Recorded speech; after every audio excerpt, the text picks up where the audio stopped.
রাজ্যের শিক্ষা প্রতিমন্ত্রী পরেশ অধিকারীর সন্ধান চাই এমনই পোস্টার ছেয়ে গিয়েছে ইটাহার ব্লকের বিভিন্ন এলাকায়। উল্লেখ্য, এসএসসি দুর্নীতিকাণ্ডে নাম উঠে এসেছে শিক্ষা প্রতিমন্ত্রী পরেশ অধিকারীর। অভিযোগ, অবৈধভাবে নিজের মেয়ের চাকরি করিয়ে দিয়েছেন মন্ত্রী। আর সেই কারণে বুধবার কলকাতার নিজাম প্যালেসে সিবিআই এর তরফ থেকে ডেকে পাঠানো হয় মন্ত্রী ও তার কন্যাকে। কিন্তু জলপাইগুড়ি থেকে কলকাতার উদ্দেশ্যে রওনা হলেও বর্ধমানের ট্রেন থেকে নেমে যান তিনি। এখনো অবধি তার কোনো খোঁজ নেই। আর সেই কারণেই বুধবার রাতে ইটাহার ব্লকের বিভিন্ন এলাকায় পরেশ অধিকারীর সন্ধান চাই লেখা পোস্টার লাগানো হয় এসএফআই এর ইটাহার ব্লক কমিটির পক্ষ থেকে। ডুয়ার্সের গেন্দ্রাপাড়া চা বাগান থেকে উদ্ধার হলো চিতাবাঘের পচা গলা দেহ। বুধবার দুপুরে চা বাগানের নর্থ ডিভিশনের 52 নম্বর সেকশনে কাজে যাওয়া শ্রমিকেরা বাগান থেকে তীব্র দুর্গন্ধ পান। গন্ধের কারণ অনুসন্ধান করতে গিয়ে তারা দেখেন বাগানের মাঝে চিতাবাঘের একটি পচা গলা দেহ পড়ে রয়েছে। বন দপ্তরে খবর দেওয়া হয়। বন দপ্তরের বিন্নাকুড়ি ওয়াইল্ড লাইফ স্কোয়াডের আধিকারিক ও কর্মীরা এসে দেহটি উদ্ধার করে নিয়ে যায়। নিয়ন্ত্রণ হারিয়ে ট্রেনের পেছনে লরি ধাক্কা মারায় আহত হলো 4 জন। বুধবার রাতে দুর্ঘটনাটি ঘটেছে দক্ষিণ দিনাজপুরের বংশিয়ারি ব্লকের পাথরঘাটা এলাকায়। আহতদের উদ্ধার করে রশিদপুর গ্রামীণ হাসপাতালে আনা হলে পরবর্তীতে গঙ্গারামপুর মহকুমা হাসপাতালে স্থানান্তরিত করা হয়। বুনিয়াদপুর থেকে গাজলের দিকে যাচ্ছিল একটি ট্রেনের গাড়ি। পাথরঘাটা এলাকায় একটি কালভার্ট থাকায় নিয়ন্ত্রণ হারিয়ে ট্রেনের পেছনে ধাক্কা মারে লরিটি। এরপর লরিটি নয়নজুড়িতে উল্টে যায়। চালক, খালাসি সহ 4 জন আহত হন। প্রায় বছর খানিক আগে রাস্তা তৈরির বোর্ড লাগানো হলেও রাস্তার কাজ শুরুই হয়নি। প্রাক বর্ষা মরশুমে বেহাল রাস্তায় চলাচলের সমস্যায় গ্রামবাসীরা। জানা গিয়েছে, বালুরঘাট ব্লকের চকবিকু গ্রাম পঞ্চায়েতের অন্তর্গত মামনা থেকে কাটনা পর্যন্ত প্রায় 2.5 কিলোমিটার রাস্তা দীর্ঘদিন ধরে বেহাল দশা। রাস্তা তৈরির জন্য পঞ্চায়েতের উদ্যোগে 100 দিনের কাজ প্রকল্পের মাধ্যমে বরাদ্দ হলেও শুধুমাত্র বোর্ড পোতা হয়েছে, কিন্তু রাস্তার কাজ কিছুই হয়নি। স্থানীয় বাসিন্দাদের অভিযোগ, বছর ঘুরতে চললেও হয়নি রাস্তার কাজ। অল্প বৃষ্টিতে চলাচলের অযোগ্য হয়ে উঠেছে কাঁচা রাস্তা। এ বিষয়ে চকবিকু গ্রাম পঞ্চায়েত প্রধান পিটার বানু জানান, বিষয়টি ঊর্ধ্বতন কর্তৃপক্ষকে জানানো হয়েছে। আশা করি শীঘ্রই কাজ হবে। মাত্র কয়েক মিনিটের ঝড়ে লন্ডভন্ড তুফানগঞ্জ 1 নম্বর ব্লকের বিস্তীর্ণ এলাকা। তুফানগঞ্জ পৌরসভার ভাইস চেয়ারম্যান তরুণ সেন জানান, বুধবার সন্ধ্যায় প্রবল ঝড়ে তুফানগঞ্জ পৌরসভার বেশ কয়েকটি ওয়ার্ডে উপড়ে পড়েছে গাছ। ক্ষতিগ্রস্ত হয়েছে বহু ঘরবাড়ি। কালবালার ঘরের চাল উড়ে নিয়ে গেছে। বিদ্যুতের তার ছিঁড়ে গিয়ে বিদ্যুৎ বিচ্ছিন্ন তুফানগঞ্জের বেশ কয়েকটি ওয়ার্ড। বৃহস্পতিবার সকাল থেকেই উপড়ে পড়া গাছ সরানোর কাজ শুরু করেছে তুফানগঞ্জ পৌরসভা। যুদ্ধকালীন তৎপরতায় শুরু হয়েছে বিদ্যুৎ সংযোগের কাজ। এদিনের ঝড়ে ক্ষতিগ্রস্ত পরিবারগুলির পাশে থাকার আশ্বাস দিয়েছেন তুফানগঞ্জ পৌরসভার ভাইস চেয়ারম্যান তরুণ সেন। 4 বছরের বোনকে মারধর করার প্রতিবাদ করায় আক্রান্ত 2 দাদা সহ একই পরিবারের 5 জন। বুধবার সন্ধ্যায় ঘটনায় চাঞ্চল্য ছড়ায় মালদা জেলার কালিয়াচক থানার নয়াগ্রাম মহেশপুর এলাকায়। এদিন বিকেলে 4 বছরের শিশুকন্যা তামান্না খাতুনকে প্রতিবেশী ওসমান শেখ মারধর করছিল বলে অভিযোগ। তার ভাই শোয়েব আক্তার ও সোহেল শেখের প্রতিবাদ করায় ওসমান শেখ, আসাদুল শেখ সহ বেশ কয়েকজন তাদের উপর চড়া হয়। তাদের বাঁচাতে গিয়ে আক্রান্ত হয় তাদের মা সহ পরিবারের 5 জন। বন্দুকের বাঁট ও লাঠিসোঁটা দিয়ে মারধর করার অভিযোগ উঠেছে ওসমান শেখের বিরুদ্ধে। ঘটনায় ওসমান শেখ ও তার সঙ্গীদের বিরুদ্ধে অভিযোগ দায়ের আক্রান্তের পরিবারের তরফে। ঘটনার তদন্ত শুরু করেছে কালিয়াচক থানার পুলিশ। প্রবল দাবদাহে তীব্র জলকষ্ট দেখা দিয়েছে ইটাহার ব্লকে। বিশুদ্ধ পানীয় জলের জন্য সরকারি ট্যাঙ্ক থাকলেও তা দীর্ঘদিন থেকে বিকল, যার জেরে সমস্যায় গ্রামবাসীরা। সমস্ত বিষয় খতিয়ে দেখে ব্যবস্থা গ্রহণের আশ্বাস দিয়েছেন ফতিরাজপুর পঞ্চায়েত প্রধান আনন্দ সরকার। মাছ ধরার জালে উঠে এলো এক মস্ত অজগর সাপ। ঘটনাটি ঘটেছে মালবাজার ব্লকের দক্ষিণ ওদলাবাড়ি এলাকায়। এদিন আইনুল হক নামে স্থানীয় এক বাসিন্দা বাড়ির পাশে একটি ঝোড়ার জলে জাল পেতে মাছ ধরছিলেন। সে সময় মাছ ধরার জালে উঠে আসে একটি অজগর। প্রথম অবস্থায় আইনুল হক ভেবেছিল বড় মাপের কোনো মাছ উঠেছে, কিন্তু ডাঙায় তুলতেই তার চক্ষু চড়ক গাছ। মনে করা হচ্ছে বৃষ্টির কারণে পাহাড়ি এলাকা থেকে ঝোড়ায় ভেসে এসেছে এই অজগরটি। জঙ্গল লাগোয়া জাতীয় সড়কে হাতি, রাস্তার উপরে ঠাই প্রায় ঘন্টাখানেক দাঁড়িয়ে থাকলো এক দাঁতাল। আর এতেই স্তব্ধ হয়ে গেল জাতীয় সড়কে যান চলাচল। ঘটনাটি ঘটেছে মালবাজার মহকুমার লাটাগুড়ি জঙ্গলের মধ্যে দিয়ে যাওয়া জাতীয় সড়কে। জানা গিয়েছে, এদিন একটি দাঁতাল হাতি আচমকায় লাটাগুড়ি জঙ্গল থেকে বেরিয়ে চলে আসে জাতীয় সড়কের উপরে। রাস্তার উপরে হাতি চলে আসায় নিমেষেই স্তব্ধ হয়ে যায় যান চলাচল। প্রায় ঘন্টাখানেক জাতীয় সড়কের উপরে ঠায় দাঁড়িয়ে থাকে হাতি। পরে ঘটনাস্থলে এসে বনকর্মীরা ফটকা ফাটিয়ে হাতিটিকে জঙ্গলে ফেরায়। রায়গঞ্জের কুলিক সেতুর পাশে নদী থেকে এক যুবকের দেহ উদ্ধার ঘিরে ব্যাপক চাঞ্চল্য ছড়ালো। দেহে আঘাতের চিহ্ন দেখে পরিবারের অভিযোগ খুন করা হয়েছে তাকে। দেহটি ময়নাতদন্তের জন্য পাঠিয়েছে রায়গঞ্জ থানার পুলিশ। জানা গিয়েছে, মৃত যুবকের নাম সুবোধ মণ্ডল, বয়স 23 বছর, বাড়ি রায়গঞ্জ থানার বারদুয়ারির মধুপুর এলাকায়। পেশায় তিনি টোটো চালক ছিলেন। কাশ্মীরে কাজ করতে গিয়ে ম্যাটাডোর দুর্ঘটনার কবলে পড়ে মৃত্যু হয়েছে গাজল ব্লকের আলাল গ্রাম পঞ্চায়েতের কদমতলী গ্রামের বাসিন্দা নবাব শরীফ নামের এক শ্রমিকের। বুধবার মৃত শ্রমিকের বাড়িতে সমবেদনা জানাতে যান গাজল পঞ্চায়েত সমিতির সভাপতি রেজিনা পারভিন। এছাড়া উপস্থিত ছিলেন পঞ্চায়েত সমিতির কর্মাধ্যক্ষ কৃষ্ণ সিংহ সহ অন্যান্যরা। এদিন ওই পরিবারের সাথে কথা বলার পাশাপাশি তাদের পাশে থাকার আশ্বাস দেন পঞ্চায়েত সমিতির সভাপতি রেজিনা পারভিন। লোডশেডিং এর সমস্যায় জেরবার মানিকচকের রতুয়ার বিস্তীর্ণ এলাকার বাসিন্দারা বেশ কিছুদিন ধরেই কিছু এলাকায় লোডশেডিং এর সমস্যা দেখা দিয়েছে। এরই প্রতিবাদে রতুয়া 2 নম্বর ব্লকের পুকুরিয়া মোড়ে বিক্ষোভ দেখালেন স্থানীয় বাসিন্দারা। দীর্ঘক্ষণ রাস্তা অবরোধ করে চলে বিক্ষোভ, এর ফলে তীব্র যানজটের সৃষ্টি হয়। খবর পেয়ে ঘটনাস্থলে ছুটে আসে পুকুরিয়া থানার পুলিশ এবং বিদ্যুৎ দপ্তরের আধিকারিকেরা। প্রশাসনিক আশ্বাসে শেষ পর্যন্ত বিক্ষোভ কর্মসূচি প্রত্যাহার করে নেন আন্দোলনকারীরা। সমস্যার সমাধান না হলে আগামীতে আরো বৃহত্তর আন্দোলন গড়ে তোলার হুঁশিয়ারি দিয়েছেন তারা। মদ নিষিদ্ধ করার দাবিতে বৃহস্পতিবার বালুরঘাট বাসস্ট্যান্ডের সামনে বিক্ষোভ দেখালো দক্ষিণ দিনাজপুর মহিলা সাংস্কৃতিক সমিতি। পাশাপাশি এদিন পথ অবরোধ করেন সংগঠনের সদস্যরা। ফলে বাসস্ট্যান্ড থেকে বাস চলাচল বন্ধ হয়ে যায়। জেলা সম্পাদিকা বাবলি বসাক জানান, সরকার রাজস্ব বাড়াতে যত্রতত্র মদের লাইসেন্স বিলি করছে। এর ফলে দাম্পত্য কলহ সহ অসামাজিক কাজকর্ম বৃদ্ধি পাচ্ছে রাজ্যে। ধর্ষণের মতো ঘটনাও ঘটছে। তাদের দাবি, রাজ্যে যেভাবে খুন ধর্ষণের ঘটনা বেড়ে চলেছে তার নিয়ন্ত্রণে এই রাজ্যে মদ বিক্রয় বন্ধ করা হোক। অবৈধভাবে আদিবাসীদের জমি হস্তান্তর না করা, জমি মাফিয়াদের দৌরাত্ম্য বন্ধ সহ বিভিন্ন দাবিতে কৃষি জমি বাঁচাও মালদা জেলা কমিটির উদ্যোগে গাজলের BLLRO অফিসে ডেপুটেশন প্রদান করা হলো বৃহস্পতিবার। সংগঠনের মালদা জেলা কমিটির সম্পাদক চন্দ্রকান্ত দাস, গৌর বর্মন, বীরেন সরকার সহ অন্যান্যরা উপস্থিত ছিলেন এদিনের কর্মসূচি। 11 দফা দাবির ভিত্তিতে কালিয়াগঞ্জ বিদ্যুৎ বন্টন কোম্পানির অফিসে ডেপুটেশন দিল বিজেপি। বৃহস্পতিবার এই কর্মসূচিতে উপস্থিত ছিলেন বিজেপির শহর মণ্ডল সভাপতি গৌরাঙ্গ দাস, বিজেপি কাউন্সিলর গৌতম বিশ্বাস, বিজেপি নেত্রী দোলা মোদক সহ অন্যান্যরা। বিদ্যুতের দাম কমানো, 3 মাসের বদলে মাসে মাসে বিদ্যুতের বিল সহ বিভিন্ন দাবিতে স্মারকলিপি তুলে দেওয়া হয় সংশ্লিষ্ট দপ্তরের আধিকারিকের হাতে। রাজ্যের মুখ্যমন্ত্রী মমতা বন্দ্যোপাধ্যায়ের অনুপ্রেরণায় উৎকর্ষ প্রকল্পে গ্রামগঞ্জের পিছিয়ে পড়া যুবক যুবতীদের স্বনির্ভর করে তুলতে প্রশিক্ষণ কর্মশালা আয়োজিত হলো ইটাহারে। বৃহস্পতিবার ইটাহার ব্লক প্রশাসনের উদ্যোগে ব্লক অফিসের সভাগৃহে আয়োজিত এই কর্মসূচির মাধ্যমে ব্লকের বেশ কিছু যুবক যুবতীদের উপস্থিতিতে এই কর্মশালা আয়োজিত হয়। ইটাহার ব্লক যুগ্ম সমষ্টি উন্নয়ন আধিকারিক জাহিরুল ইসলাম, দেবাশিস সাহা সহ অন্যান্যরা উপস্থিত ছিলেন এদিনের কর্মসূচিতে। রাজ্যে মদ নিষিদ্ধ করার দাবিতে জেলায় জেলায় আন্দোলন নেমেছে অল ইন্ডিয়া মহিলা সাংস্কৃতিক সংগঠন। বিভিন্ন জায়গার পাশাপাশি একই চিত্র রায়গঞ্জেও। এদিন সংগঠনের উত্তর দিনাজপুর জেলা শাখার পক্ষ থেকে ইস্যুতে শহরের কোর্টমোড় এলাকায় একটি অবস্থান বিক্ষোভ এবং অবরোধ কর্মসূচি গ্রহণ করা হয়। নেতৃত্ব দেন সংগঠনের জেলা সম্পাদিকা শুক্লা বর্মন। সংগঠনের সম্পাদিকা শুক্লা দেবী অভিযোগ করে বলেন, রাজ্য সরকার দুয়ারে মদ প্রকল্প গ্রহণ করেছে, এর জেরে যুব সমাজ আসক্ত হয়ে পড়ছে, তাই অবিলম্বে মদ নিষিদ্ধের দাবি তোলা হয়েছে সংগঠনের পক্ষ থেকে। বিদ্যালয়ের ছাত্রীদের ড্রেস তৈরির দক্ষতা বৃদ্ধির লক্ষ্যে স্বনির্ভর দলের 15 জন সদস্যকে আনন্দধারা প্রকল্পে বৃহস্পতিবার প্রশিক্ষণ দেওয়া হলো।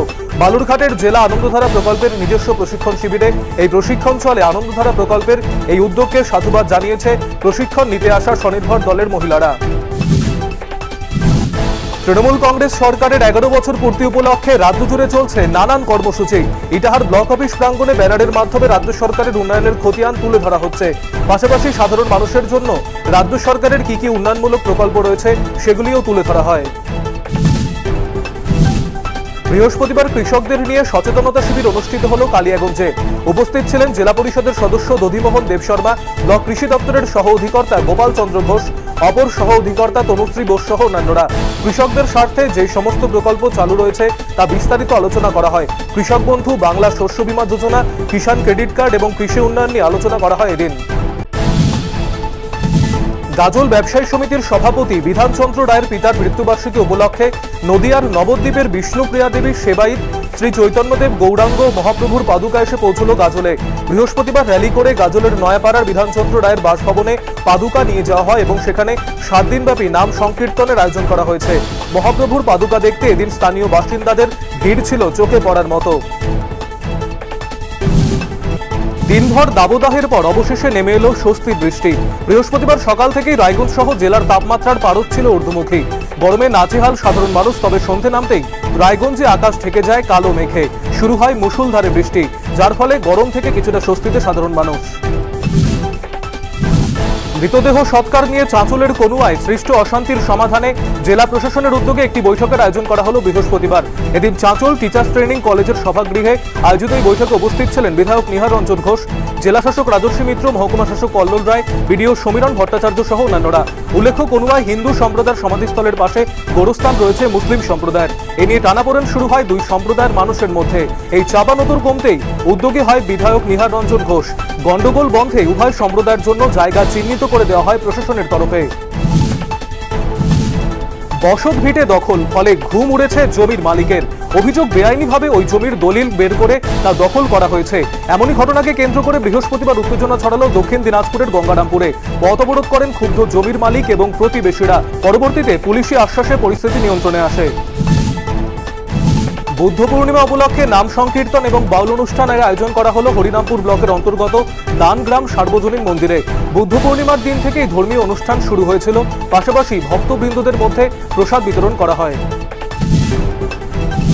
শিক্ষক নিয়োগ ইস্যুতে এবারে দক্ষিণ দিনাজপুরের বুনিয়াদপুর বাসস্ট্যান্ড চত্বরেও বিক্ষোভ দেখালো সিপিএম এর নেতাকর্মীরা।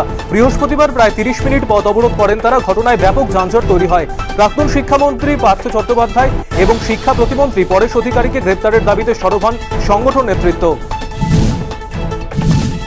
উত্তর দিনাজপুর জেলার চোপড়া পঞ্চায়েত সমিতির পক্ষ থেকে বিডিও অফিস চত্বরে নতুন ভবনের শিলান্যাস করা হলো বৃহস্পতিবার। এদিন এই ভবনের ভিত্তিপ্রস্তর স্থাপন কর্মসূচিতে উপস্থিত ছিলেন বিধায়ক হামিদুল রহমান, বিডিও সমীর মণ্ডল, পঞ্চায়েত সমিতির সভাপতি মোহাম্মদ আজহার উদ্দিন সহ অন্যান্যরা। উল্লেখ্য, নানা প্রকল্পের কাজের জন্য ঘরের সংখ্যা কম থাকায় অসুবিধায় পড়তে হচ্ছিল কর্মীদের পাশাপাশি উপভোক্তাদের।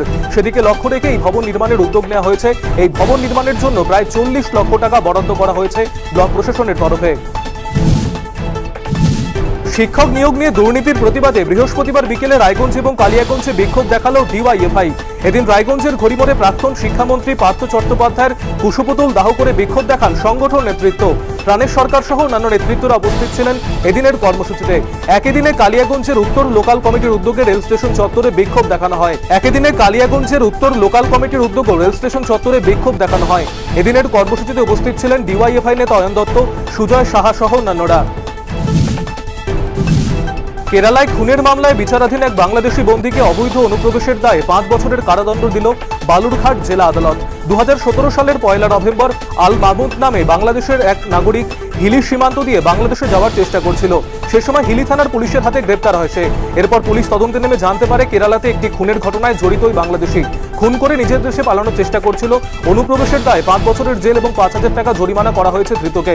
অন্যদিকে কেরালা পুলিশ খুনের মামলায় তাকে নিজেদের হেফাজতে নিয়ে আবার কেরালায় নিয়ে যাবে। সেখানে ওই খুনের মামলার বিচার চলছে বলে জানিয়েছেন সরকারি আইনজীবী ঋতুব্রত চক্রবর্তী। ব্লক প্রশাসনের তরফে চাঁচলের সববাহী যান এবং নিকাশি নালার কাজের সূচনা হলো বৃহস্পতিবার। এদিন চাঁচলের দক্ষিণ পাড়ায় উদ্বোধন কর্মসূচিতে উপস্থিত ছিলেন জেলা শাসক রাজস্বী মিত্র, মহকুমা শাসক কল্লোল রায়, বিধায়ক নিহার রঞ্জন ঘোষ, বিডিও সমীরণ ভট্টাচার্য সহ অন্যান্যরা। বিধায়ক তহবিল থেকে 11 লক্ষ টাকা বরাদ্দে এই সববাহী যান ক্রয় করা হয়েছে। অন্যদিকে চাঁচলে দক্ষিণ পাড়া অরবিন্দপল্লী বারোগাছিয়ার বেহাল নিকাশি ব্যবস্থা সংস্কারে এদিন নির্মাণ কাজের সূচনা হয় প্রশাসনের তরফে। MGNREGES প্রকল্পে 45 লক্ষ টাকা বরাদ্দকৃত অর্থে নির্মিত এই নিকাশি নালা শহীদ মোড় থেকে শুরু হয়ে স্টেডিয়াম থেকে গিয়ে মরা মহানন্দায় গিয়ে মিলিত হবে। পশ্চিমবঙ্গের শিক্ষাক্ষেত্রে বরাদ্দ টাকা কমানো, শিক্ষাক্ষেত্রকে বেসরকারীকরণ, মিড ডে মিলের পাওনা টাকা না দেওয়া সহ বিভিন্ন প্রতিবাদে অবস্থান বিক্ষোভ কর্মসূচির আয়োজন করা হলো ইটাহারে। বৃহস্পতিবার ইটাহার ব্লক তৃণমূল প্রাথমিক শিক্ষক সমিতির উদ্যোগে ইটাহার চৌরাস্তা মোড় এলাকায় বাস টার্মিনাস এলাকায় জাতীয় সড়কের ধারে কেন্দ্রীয় সরকারের শিক্ষার ক্ষেত্রে জনবিরোধী নীতি নিয়ে বিক্ষোভ দেখানো হয়। সংগঠনের জেলা সম্পাদক গৌরাঙ্গ চৌহান, শাহিরুল হক সহ অন্যান্যরা উপস্থিত ছিলেন এদিনের কর্মসূচিতে। এসএসসি দুর্নীতি সহ একাধিক ইস্যুতে উত্তর দিনাজপুরে আন্দোলনে নামলো ডিওয়াইএফআই নেতৃত্ব। বৃহস্পতিবার বেশ কয়েকটি দাবি দাওয়াকে সামনে রেখে হেমদাবাদ থানায় ডেপুটেশন কর্মসূচি গ্রহণ করা হয় ডিওয়াইএফআই এর পক্ষ থেকে। মূলত রাজ্যে এসএসসিতে দুর্নীতি এবং স্বজনপোষণ নীতির অভিযোগ তুলে এক্ষেত্রে জড়িত সকলের বিরুদ্ধে কড়া ব্যবস্থা নেওয়ার দাবি জানানো হয় ডেপুটেশনের মধ্য দিয়ে। বুধবার রাতে প্রবল ঝড়ে ব্যাপক ক্ষয়ক্ষতি হলো উত্তর দিনাজপুর জেলার গোয়ালপুকুরের ডোয়াপাড়া গ্রামে। এদিন রাত 10টা নাগাদ হঠাৎই প্রবল ঝড় এবং বৃষ্টি শুরু হয় এলাকা জুড়ে। ঝড়ের দাপটে নষ্ট হয়ে গিয়েছে প্রচুর কাঁচা বাড়ি, উড়ে গিয়েছে বহু বাড়ির টিনের চালা। বৃষ্টিতে ভিজে নষ্ট হয়ে গিয়েছে ঘরে থাকা আসবাবপত্র সহ বহু সামগ্রী। ঝড়ের দাপটে ভেঙে পড়েছে প্রচুর গাছ, বিদ্যুতের খুঁটি ভেঙে যাওয়ায় বিদ্যুৎ পরিষেবা বন্ধ হয়ে পড়েছে গোটা গ্রামে। ঘরের চালা খুলে যাওয়ায় খোলা আকাশের নিচে দিন কাটাতে বাধ্য হচ্ছেন গ্রামবাসীরা। ফলে সমস্যায় পড়েছেন গ্রামবাসীরা। ফলে সরকারিভাবে সহায়তা প্রদানের দাবি জানিয়েছেন তারা। অন্যদিকে ক্ষতিগ্রস্ত গ্রামবাসীদের সমস্ত রকমভাবে সহায়তা প্রদানের আশ্বাস দিয়েছেন তৃণমূল কংগ্রেসের ব্লক সভাপতি গোলাম রসুল ওরফে মনি।